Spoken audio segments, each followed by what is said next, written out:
not being the new kid in the fall for once.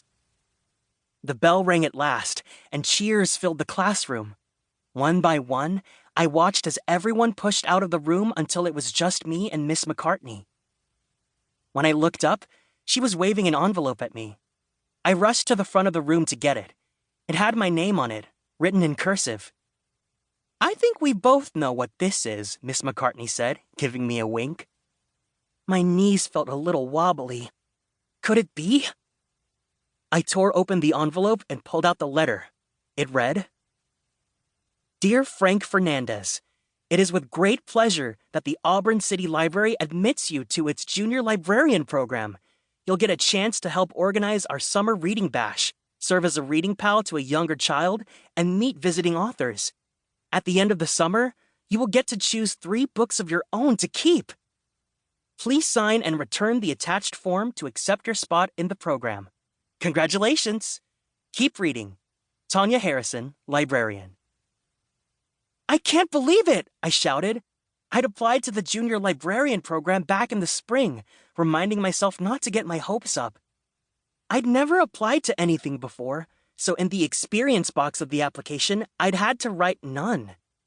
As for the list of previous schools attended, I'd had to attach a separate sheet because there wasn't enough room on the form. But I thought my essay on my love of scary books was pretty good, and Ms. McCartney only had to correct about 10 grammar errors. Miss McCartney gave me a fist bump. "Well done, Frank." "Thanks, Miss M," I said, still grinning. "I have something for you, by the way," she said, and started rummaging through the giant plaid bag she brought to class with her every day. I didn't know what to expect. One time, she pulled a basketball out of that bag when the one on the playground court deflated. She always had the perfect size Band-Aid in its depths, plus chargers for various devices. I'd seen a power drill, an inflatable Santa Claus, and even a stray calico kitten come out of there. Someone would always whisper "Mary Poppins" whenever she started digging into it. With Miss McCartney, anything was possible. "Aha!" she said at last, and handed me a heavy brass magnifying glass. The glass had a sculpted wooden handle, and engraved in the brass it read, "For reading between the lines." "Between the lines?" I asked, turning the object in my hand. Miss McCartney nodded. "When you read between the lines, you understand more than just what the words mean. You understand what the author was trying to really say, how they were hoping to tap into your brain and your heart. When you read between the lines, you notice patterns, and where there is a pattern, there is meaning. Read between the lines, Frank, and you won't go wrong." I didn't entirely understand what Miss M was trying to tell me, but I loved her gift anyway. An antique-looking magnifying glass seemed like just the kind of thing a real librarian would have in their desk. "Thanks, Miss M. I love the magnifying glass. See you in the library this summer?" Miss McCartney smiled. "You bet. You'll find me in the horror section, between the ghosts and the werewolves. Deal?"